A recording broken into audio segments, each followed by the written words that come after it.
বহুত ভোট দিছে কিন্তু এই 7 তাৰিখৰ ভোটটো জীৱনৰ সকলোতকৈ গুৰুত্বপূৰ্ণ ভোট সেইকাৰণে এই ভোটটো দিওঁতে আপোনালোকে চিন্তা ভাৱনা কৰি ভোট দিব এই ভোটৰ লগত কোন সংসদ হ'ল কোন এমপি হ'ল সেইটো ইমান গুৰুত্বপূৰ্ণ কথা নহয়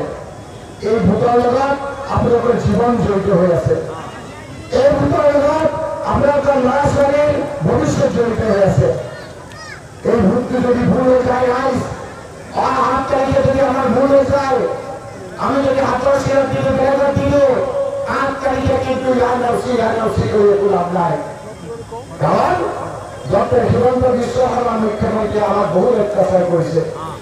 আমাৰ মানুহক তুচ্ছ তাচ্ছিল্য কৰিছে আমাৰ ঘৈণীয়েকৰ বুকুৰ পৰা গিৰিয়েকক কাঢ়ি নি জেলত লৈ গৈছে আমাৰ ল'ৰাবিলাকক বহুত গুলিয়াই দিছে আমাৰ দুখীয়া মানুহবিলাক শুই থকা অৱস্থাত হাতী লগাই ঘৰ বনাই দিছে আমাৰ ল'ৰা ছোৱালীবিলাক শুই থাকোঁতে বুলডোজাৰ লৈ ঘৰ বনাই দিছে এই অত্যাচাৰী মুখ্যমন্ত্ৰীক আপোনালোকে যদি মুখ্যমন্ত্ৰীৰ পৰা আঁতৰাব বিচাৰে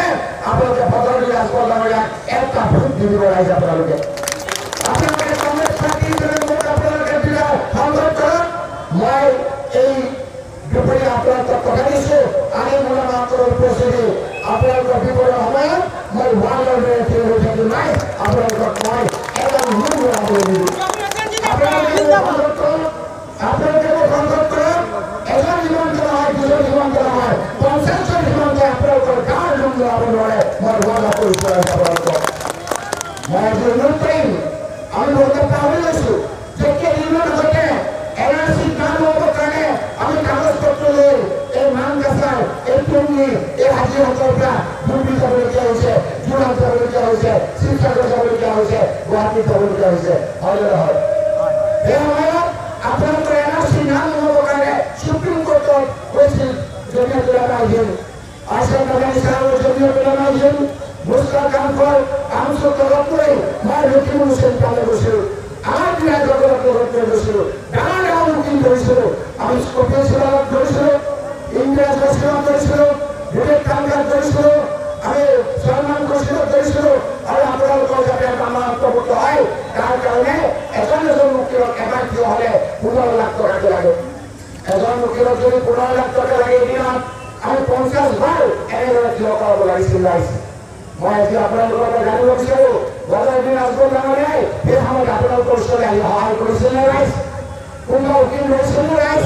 বজাৰদিন ৰাজপথ ডাঙৰীয়াক কৈছোঁ নিৰ্বাচনৰ বতৰত আপুনি কওক কোনদিনা আহি যে আপোনালোকে সেই সময়ত সুপ্ৰিম কোৰ্টত তেওঁক কোন উকিল ধৰিছিল আনকি এই মহিলাসকলৰ পঞ্চায়তৰ ছেক্ৰেটাৰী এগৰাকী মহিলা বিয়া হৈ যোৱাৰ পাছত বাপেকৰ ঘৰৰ পৰা স্বামীৰ ঘৰত যোৱা সময়ত পঞ্চায়তৰ ছেক্ৰেটাৰীয়ে যিখন চাৰ্টিফিকেট দিয়ে যিখন চাৰ্টিফিকেটত লিংকেজ চাৰ্টিফিকেট বুলি কয় য'ত ভিডিঅ' স্বাক্ষৰ কৰে আন কাউণ্টাৰ চাইন কৰে তেতিয়া হাইকোৰ্টে সেই পঞ্চায়ত ছেক্ৰেটাৰীৰ চাৰ্টিফিকেটখন নাকচ কৰিছিল তেতিয়া সুপ্ৰিম কোৰ্টলৈ এই ৰকিবুল হুছেইন দৌৰি গৈছিল ৰাইজ আপোনালোকৰ ওচৰতে গোৱালপাৰাৰ এগৰাকী ট্ৰাইবেল ছোৱালী বেটিকা মাৰা বানঞ্জয় ৰাভা ৰঞ্জিত দাস উকিলৰ পৰামৰ্শ মতে সেইসকলক লগত লৈ আমি যেতিয়া কেছ কৰিছিলোঁ আকৌ ডাঙৰ ডাঙৰ উকিল ধৰিছিলোঁ এদিন আমি তাত সফল হৈছিলোঁ যিখন চাৰ্টিফিকেট হাইকোৰ্টে নাকচ কৰিছিল সুপ্ৰিম কোৰ্টৰ দ্বাৰা সেইগৰাকী ভাল লগাৰ কাৰণে আমি অৰ্ডাৰ লৈ আহিছিলোঁ আৰু নিশ্চিত বিপদৰ পৰা 48 লাখ মহিলাই আপোনাৰ এই বিপদৰ পৰা ৰক্ষা কৰিছিল বিপদৰ সময়ত সেই সময়ত কিন্তু বজাৰদিন ৰাজপথ ডাঙৰীয়া আপোনাৰ লগত নাই তেওঁ সেই সময়ত নাই হিমন্ত বিশ্ব শৰ্মাক তেওঁ সহায় কৰি আছিল যিটো সময়ত হিমন্ত বিশ্ব শৰ্মাই আমাৰ বিয়াৰ ভোট তালাব বুলি কয় যিটো সময়ত হিমন্ত বিশ্বই বিভিন্ন ধৰণৰ তুচ্ছ তাচ্ছিল্য কৰে যিটো সময়ত গৰুগুটি মৰা মানুহজনৰ ওপৰত জঁপিয়াই ফটো তুলিছিল সেই সময়ত আমি হাতত পানী লৈ হিমন্ত বিশ্ব শৰ্মাৰ জুই নুৱাবৰ কাৰণে জুই জ্বলাইছিল আমি নুৱাবৰ কাৰণে বিচাৰি আছিলোঁ এই সময়ত বজাৰদিন ৰাজপথ ডাঙৰীয়াই কৈছিল যে ভূমিৰ মানুহবিলাক ডেকা ল'ৰাবিলাক চুৰ ডকাইত আৰু ধৰ্ষণকাৰী হয় নে নহয় কওক ৰাইজ হিমন্ত বিশ্ব শৰ্মাই যিটো সময়ত জুই জ্বলাইছিল তেওঁ তাত পেট্ৰল আৰু ডিজেল ঢালি আৰু ভটভটকৈ আপোনাৰ জুই জ্বলাই দিছিল তেওঁ কৈছিল যে আমাৰ ভূমি প্ৰেমী হাজিহা এই ল'ৰাবিলাকে বোলে ৰাস্তাত গ'লে ছোৱালী দেখিলে গাটো গৰম হৈ যায় এনেই হিমন্ত বিচাৰি ফুৰে আমাক কেনেকৈ অপমান কৰে এনেই হিমন্ত বিশ্ব শৰ্মাই বিচাৰি ফুৰে কেনেকৈ আমাৰ মনত জেলত নিয়ে আপনি যদি আকৌ বদলি আগবন্ধ ইছলামে সহায় কৰে তেওঁ আৰু উৎসাহ নহয় সেইকাৰণে আপোনালোকক কৈছোঁ আপোনালোকে মোক সংযুক্ত আপোনালোকৰ জ্ঞানৰ আহিব পাৰোঁ বিপদৰ সময়ত ওৱানৰ ব্যক্তি হৈ থাকিম আপোনালোকৰ এটা মন মৰামনি দিব ওৱানা থাকিব লাগে মন মৰামনি দিব আপোনালোকৰ কেনেকৈ কাম কৰিছোঁ সেই কথাবিলাক আপোনালোকে খবৰ ল'ব আমাৰ চৰকাৰ থকা অৱস্থা তৰুণ মুখ্যমন্ত্ৰী থকা অৱস্থা মই মন্ত্ৰী থকা অৱস্থা মোৰ বিভিন্ন ধৰণৰ প্ৰতিমূৰ্তি কৰি ফুৰিছিল যাৰ কাৰণে আমি ন্যায়ভাৱে সকলো ৰাইজক চাকৰি দিছোঁ হয় নে নহয় কওক বদলি ৰাজ্য চাওক আপুনি ইয়াত দেখক তুমি হাজিৰাতে নহয় গোটেই ফুৰি দুটা হবা এজন আপুনি চৰকাৰী চাকৰি দিছিল নেকি আপোনালোকে মোক দেখুৱাই দিয়ক আমাৰ কোনো মুখ্যমন্ত্ৰী থকা অৱস্থাত কিমান চাকৰি দিলোঁ নাম দি মই আপোনালোকক ইয়াত দেখুৱাই দিওঁ ৰাইজ সেইকাৰণে ৰাইজ এই ভোটটো বহুত গুৰুত্বপূৰ্ণ এই ভোটটো যদি আমাৰ ভুল হৈ যায় তেতিয়াহ'লে কিন্তু আমি পিছত পস্তাই লাভ নাই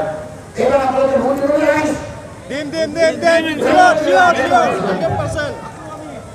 হিমন্ত বিশ্ব শৰ্মা চিআইডি আছে যদি অকল ভোটখন নাই হিমন্তলৈ পঠিয়াই দিয়ক চিআইডি বায়কল আপোনালোকে পঠিয়াই দিয়ক এইবাৰ ভোট শূন্য হয় নহয় ৰাইজ এতিয়া নহয় বদলি ৰাজপথে একোৱে ভোট দিব হাত ডাঙৰচোন শূন্য কিয় আমাৰ মানুহক তেওঁ ঠগাইছে আমাৰ মানুহক বিপদৰ পৰা সময়ত তেওঁ হিমন্তৰ পক্ষ লৈছে যিটো সময়ত আমাৰ মানুহক অত্যাচাৰ কৰিছে সেই সময়ত বদলি ৰাজপথ ডাঙৰীয়াই কৈছে ভাৰতবৰ্ষৰ ভিতৰত বোলে শ্ৰেষ্ঠ মুখ্যমন্ত্ৰী হিমন্ত বিশ্ব শৰ্মা হয় নেকি ৰাইজ আপোনালোকে বদলি ৰাজপথ ডাঙৰীয়াক ধ্বংসপত্ৰ আঁতৰাওক আপোনালোকে লখিমপুৰ ওচৰত আপোনালোকৰ হাতত ধ্বংস হোৱাৰ পাছত এই গৌৰৱ গগৈ ডাঙৰীয়াৰ লগত লৈ ৰাজধানী চৌধুৰী আমি সকলোৱে আপোনালোকক কথা দিছোঁ দিছপুৰতা হিমন্ত বিশ্বক আমি অতৰাই দিম ৰাইজ আপোনালোকক হ'ব পাৰিম আমি কি বিচাৰোঁ আমাৰ কৰ্ম কৰি খানা লোক আমি সকলোৱে কৰ্ম কৰোঁ গুৱাহাটীত যাওঁ বিল্ডিং বনাওঁ লোকৰ উপাৰ্জন কৰি নিজৰ সমাজ যাতে পৰিয়ালটো ভালকৈ থাকিব পাৰোঁ লোটা ধৰি ৰমজান কৰি এবাৰ বন্দী কৰি আমি যেতিয়া পৰিয়ালটোলৈ ভালকৈ থাকোঁ ৰাতি আহি হিমন্ত বিশ্বৰ পৰিচয় আমাৰ ঘৰটো ভাঙি দিয়ে সেইকাৰণে ৰাইজ আজি আপোনালোকক কৈছোঁ ভোট দিওঁতে আপোনালোকে চিন্তা কৰি দিব ভোট দিওঁতে আপোনালোকে নিজৰ ল'ৰা ছোৱালীৰ মুখখন চাব আৰু আপোনালোকে আল্লাহৰ নাম লৈ হাতৰ চিনত আপোনালোকে ভোটদান কৰি দিব মানে ৰাইজ আপোনালোকে উপস্থিতিৰে প্ৰমাণ কৰিছে সকলো ঠাইতে কৈছোঁ অলপ আগত বনমিয়া কৈছোঁ হাজাৰ হাজাৰ ৰাইজ চেনাত কৈছোঁ হাজাৰ হাজাৰ ৰাইজ মানকাছাৰৰ আমাৰ য'তেই গৈছোঁ ততে হাজাৰ হাজাৰ ৰাইজ এইকেইদিনত মানকাছাৰত পাঁচবাৰ আহিলোঁ ৰাতি ইয়াত মানকাছাৰত থাকিলোঁ বদলি ৰাজপথ 15 বছৰ সংসদ হ'ল এটা দিন মানকাছাৰত ক'ৰবাত কৰিছে ৰাইজ সেইকাৰণে কৈছোঁ আমি মাটিৰ লগত মিলি হৈ থাকিম মহিলাসকলৰ লগতো বহুত কথা আছে আমাৰ মহিলাসকলক কেনেকৈ উন্নয়ন কৰিব লাগে আমি কৰিম মহিলাসকল আপোনালোকক লাখপতি বাইদেউ বুলি কৈ ঠগালে আমি কৈছোঁ ৰাহুল গান্ধী ডাঙৰীয়াই কৈছে আপোনালোকে কংগ্ৰেছৰ ভোট দিয়ক প্ৰত্যেক মাহৰ 10 তাৰিখে 2,500 টকা আপোনালোকৰ একাউণ্টত ৰাহুল গান্ধী ডাঙৰীয়াই সোমাই দিব আপোনালোকৰ কথা দিছে ৰাহুল গান্ধী ডাঙৰীয়াই কৈছিল যে কৰ্ণাটকত আমাৰ চৰকাৰ কৰি হ'বলৈ দিয়ক আমি 500 টকাত গেছ দিম আজি 500 টকাত তাত গেছ দিয়া আৰম্ভ হৈছে এইবাৰ কৈছে লখিমপুৰ ওচৰত ভোট দিলে আপোনালোকে সংযোগ কৰক তেওঁক কৈ দিয়ক গ্ৰামীণ 500 টকাত মানকাছাৰ কৰ্মচাৰী গেছ দিম অকল সেইটোৱে নহয় লাইটৰ বিলৰ খবৰ কি লাইটৰ বিল কেনেকুৱা খবৰ ভালনে লাইটৰ বিল কিমান 1 বছৰ 9 বাৰ হিমন্ত বিশ্বই লাইটৰ বিল বঢ়াইছে আগত 200 টকা দিবলগীয়া হৈছিল আজিকালি 1000 টকা দিয়ে ৰাহুল গান্ধী ডাঙৰীয়াই কৈছে যাওঁ গৈ কোৱা তুমি আমাৰ ভোট দিয়াৰ লগে লগে 200 ইউনিট দুখীয়া মানুহে ব্যৱহাৰ কৰা 1 পইচা দিব নালাগে ফ্ৰী কাৰেণ্ট আমি দিব সেইকাৰণে ৰাইজ এই ভোটটো নষ্ট নকৰিব এটা ভোট বদলি ৰাজপথত দিয়া মানে এটা ভোট কংগ্ৰেছৰ নষ্ট হোৱা দুটা ভোট বিজেপিক দিয়া আপোনালোকে হিমন্ত বিশ্বক ভোট দিব নেকি ৰাইজ হিমন্ত বিশ্ব শৰ্মাৰ মুখ্যমন্ত্ৰী লাগে নেকি আপোনালোকক হিমন্ত বিশ্ব শৰ্মাৰ মুখ্যমন্ত্ৰী যদি নালাগে এটা ভোট আপোনালোকে বদলি ৰাজপথ ডাঙৰীয়াক দি দিব হয়নে ৰাইজ আমি মোলামাসকল মোক আপোনালোকে জানে নাজানে নাজানো ইয়াত প্ৰশ্ন হ'ব খোলক মই শেখুল হাদিছ হাজৰত মৌলানা আহমদ আলী চাহাব যেতিয়া সভাপতি আছিল মোৰ আব্বাজান তেতিয়া উপসভাপতি আছিল জমিয়তুল আমাৰ নেলি গহপুৰৰ হত্যাকাণ্ডৰ সময়ত কেনেকৈ সহায় কৰিছিলে সেই কথাবিলাক আমাৰ জনতাই জানে আৰু চন্দ্ৰকালী চাহাবৰ লগত আমাৰ এটা আত্মিক সম্বন্ধ আছে সেইকাৰণে এইবাৰ যেতিয়া মই মন্দিৰ মনোনয়ন পত্ৰ দিবলৈ গৈছোঁ পীৰবাৰী গোৱালপাৰা জানে নহয় পীৰবাৰী যেতিয়া মই যোৱা বিচাৰি গৈছোঁ পীৰবাৰীৰ মৌলানা সভাপতি আমাৰে কৈছে আপুনি গৈ কৈ দিয়ক ট্ৰেইনি আপুনি গৈ কৈ দিয়ক মানকেশ্বৰ আপুনি গৈ কৈ দিয়ক হাতচিমাৰী আপুনি গৈ কৈ দিয়ক হাজি থাকক যে মই প্ৰস্তাৱ হ'ম আজি আমাৰ গোৱালপাৰাৰ পীৰবাৰীৰ সভাপতি মোৰ প্ৰস্তাৱ হৈছে ৰাইজ আমাক দোৱা কৰিছে আমি মূল আমাৰ গোলাপ চন্দ্ৰ এবাৰ মোক আপোনালোকে কাম কৰিবলৈ সুবিধা দিয়ক ৰাইজ হ'ব এতিয়া আপোনালোকে কিয় লৈ আছে নাজানো কিয় লৈ আছে তৰুণ গগৈৰ সুযোগ্য পুত্ৰ আমাৰ মৰমৰ আমাৰ সংসদ গৌৰৱ গগৈৰ প্ৰতিষ্ঠা বুলিবৰ কাৰণে আমাৰ মৰমৰ আমাৰ সকলোৰে আদৰৰ গৌৰৱ গগৈ ডাঙৰীয়া